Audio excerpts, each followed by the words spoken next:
Hey, what's going on, guys? Brian from Zombie Guitar here. This is part 7 and the final part of this mode series, and today we're looking at the Locrian mode. Okay, so the Locrian mode is definitely a weird mode. You're not probably going to use it too often. Not that you're never going to use it, or not that it can't be done. It's certainly been done before.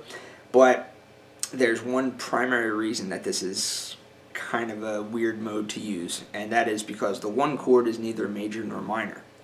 Alright, so in the previous 6 modes that we did, the Ionian mode, the Mixolydian mode, and the Lydian mode all have a 1 chord that is major quality. Okay, so they all start out with the A major for their 1 chord.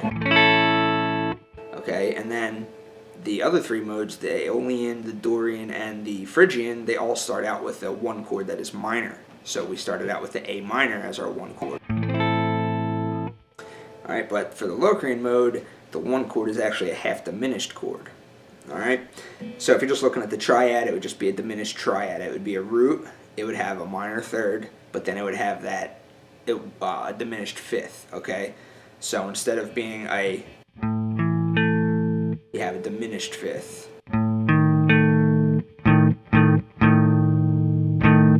Okay, so that's going to be why this chord sounds weird. Basically, when we talk about the major key and the minor key, and we talk about how there's 7 chords, but there's 1 chord that doesn't really get used because it's the half diminished chord within that key. Well, in the Locrian mode, the 1 chord is that chord. Alright, so the 1 chord is that weird half diminished chord. So trying to impose a scale over it and play over that, it can be done over that one particular chord, but generally in music, you're going to find that there's not really much uses for the Locrian mode. But you may want to experiment with it, so let's take a look at it, and just like we did with all the other modes. Okay, so let's start out by taking a look at the scale formula of this mode. Basically, this would be more closely related to the minor scale than it would be to the major scale, so let's first take a look at the minor scale formula, then we'll see how it's altered from there. So your natural minor scale formula is 1, 2, flat 3, 4, 5, flat 6, flat 7. Okay, well now this also flattens the 2nd degree, and this also flattens the 5th degree. So this is a very weird scale just looking at the formula alone. Okay, so you're left with 1, flat 2, flat 3, 4, flat 5, flat 6, flat 7. Okay, so it's very, very different from the major scale formula, and it's just a very weird one, okay? And as I said in the previous section, the primary distinction with this one is the fact that it has that flat 5, okay? Every other mode has that perfect 5th in there. Okay, but this has that diminished 5th. Alright, so let's first just kind of go through the minor scale, the A minor scale, and then we'll play the Locrian, the A Locrian mode right next to it so you can hear how they sound in comparison. So in 1 octave.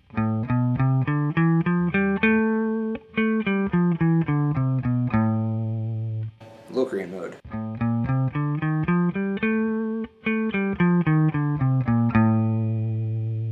It's got a very exotic sound, okay? And then if you wanted to do that in 2 octaves, it would sound like this.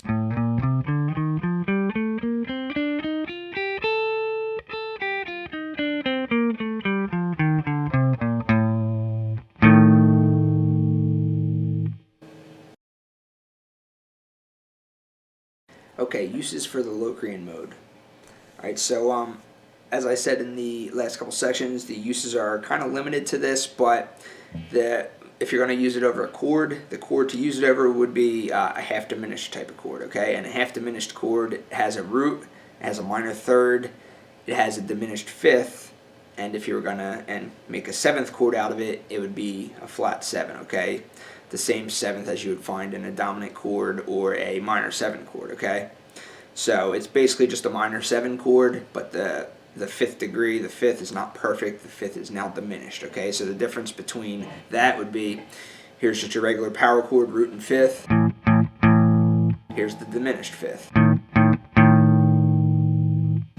Alright, so you can go ahead and add your minor third and minor seventh in there if you wanted to make the full chord. But what I was doing in the beginning is I was just taking the root, that diminished fifth, and the minor seventh, and kind of just creating a little,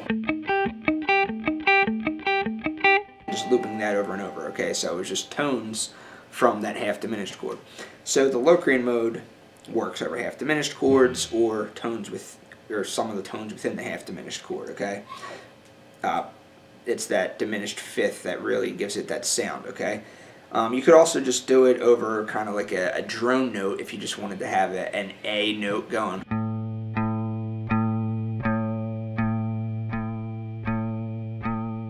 Okay, you might hear some, non-Western music, you may hear some of that style of playing where you just have a drone note going over and over, and then there would be the Locrian mode kind of leading over top of it, alright? So it's a very, very exotic sound, but, those would be the uses that you would probably be able to find it easiest to use this scale or mode over, okay? So that's pretty much it for the uses. Now let's take a look at this spanned across the entire fretboard.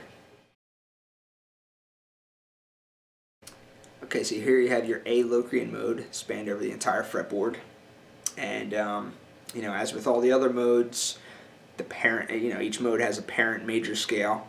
In this case, the parent major scale would be the B flat major scale.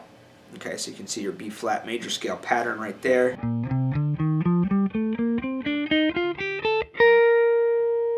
Okay, but of course your tonality is going to be the A within that scale.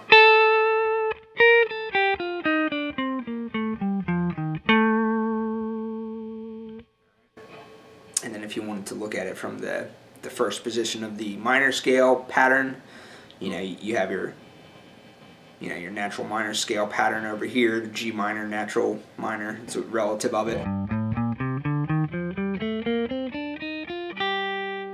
Okay, but of course, it's not the G that's your tonality, it's your note A that's the tonality. Okay, so those are just some patterns that you can think of to help you reference back to if you're going to be playing in the A Locrian mode and you want to think in terms of its relatives. You could think in terms of relative major or relative minor, but just keeping in mind that the tonality is A, that's what gives it that exotic sound.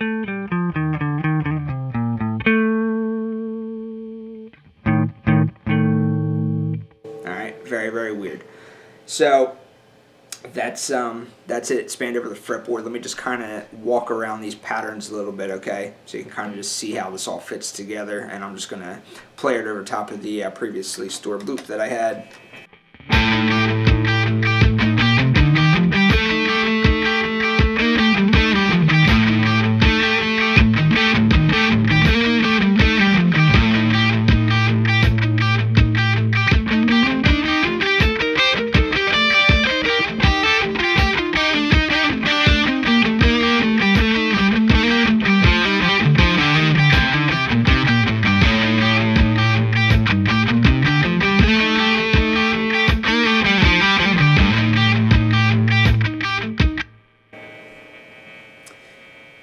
Okay, so I was just kind of trying to walk through, the relative patterns that you may want to think of. Okay, so you saw how I kind of walked through that, the B flat major pattern, but keeping the tonality as A, and then I kind of came down here to the G minor pattern, keeping the tonality as A as well. Alright, doesn't matter what pattern you use, all the patterns work. The tonality is always going to be A, so long as you're playing A Locrian, that is, and that's it spanned across the fretboard. Okay, so that's it for this lesson here. As I said in the beginning, the Locrian mode has a relatively limited usage, and the main reason is because the fact that the one chord is neither major nor minor, rather it is half diminished. Okay, if you're going to look at the full seventh version of it, it's half diminished chord. If you're just going to look at the triad, it's a diminished triad. Okay, again, what that means is you have a root, you have a minor third, okay, and then you have a diminished fifth. All right, so this is the only mode of the major scale that has a one chord that has a diminished fifth in it. Okay, and if you wanted to look at the full seventh version of the one chord, it would also have a minor seventh degree. All right, so it's its uses are kind of limited. You could either just play it over, because we're using the A Locrian mode, you could either just kind of play it over an A drone note and kind of just play that scale over it, or you could play it over a half diminished chord or a diminished triad, or just some of the notes of that. Okay, so the musical examples I was doing, I was using the root, the diminished fifth, and the minor seventh, excluding the third. The main thing that you're hearing, though, is the root and the diminished fifth. That's really what creates that, that's what creates the sound that allows the Locrian mode to work over it. Okay, so weird mode, limited usage, but those are his uses. Okay, so that's going to conclude the mode series. All right, so I have a lot more to talk about modes, but as far as just really hearing each one and kind of an introduction to each mode, that was the purpose of the 7-part series. So, as always, if you have any questions, feel free to ask. I have a very easy contact form to contact me through my website, and if you want to do that, go ahead and do that. All right, thanks for watching.